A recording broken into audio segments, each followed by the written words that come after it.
Tinangkang saksakin ng balisong ng isang pasahero ang isang driver sa Cainta, Rizal. Ito ay matapos singilin siya ng driver dahil sa hindi pagbabayad. Bali, yung mga pasahero na natatakot sa kanya kasi nga medyo malikot ang galaw niya, malikot ang kilos niya, mga mata niya malikot.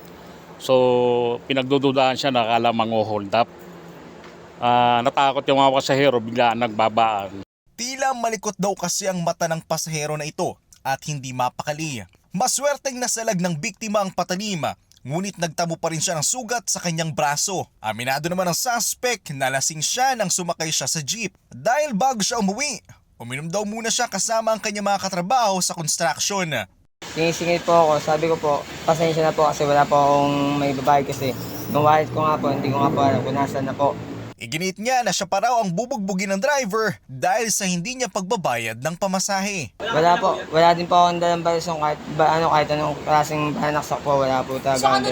Pero nakumpiska ng mga pulis sa suspect ang kanyang dalang patalima. Actually, known user din yung ating suspect eh. Known user siya na gumagamit din siya ng illegal na droga. Ito na rin ang pangalawang beses na nakulong ang suspect. Bago ito, nakulong na siya sa kasong may kaugnayan sa illegal na droga. Ngunit ayon sa suspect, nakulong siya noon dahil siya daw ang umako ng kasalanan ng kanyang tiyahin.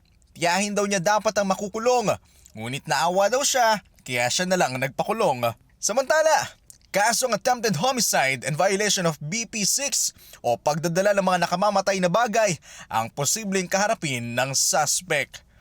Isaiah Mirafuentes para sa Pambansang TV sa Bagong Pilipinas.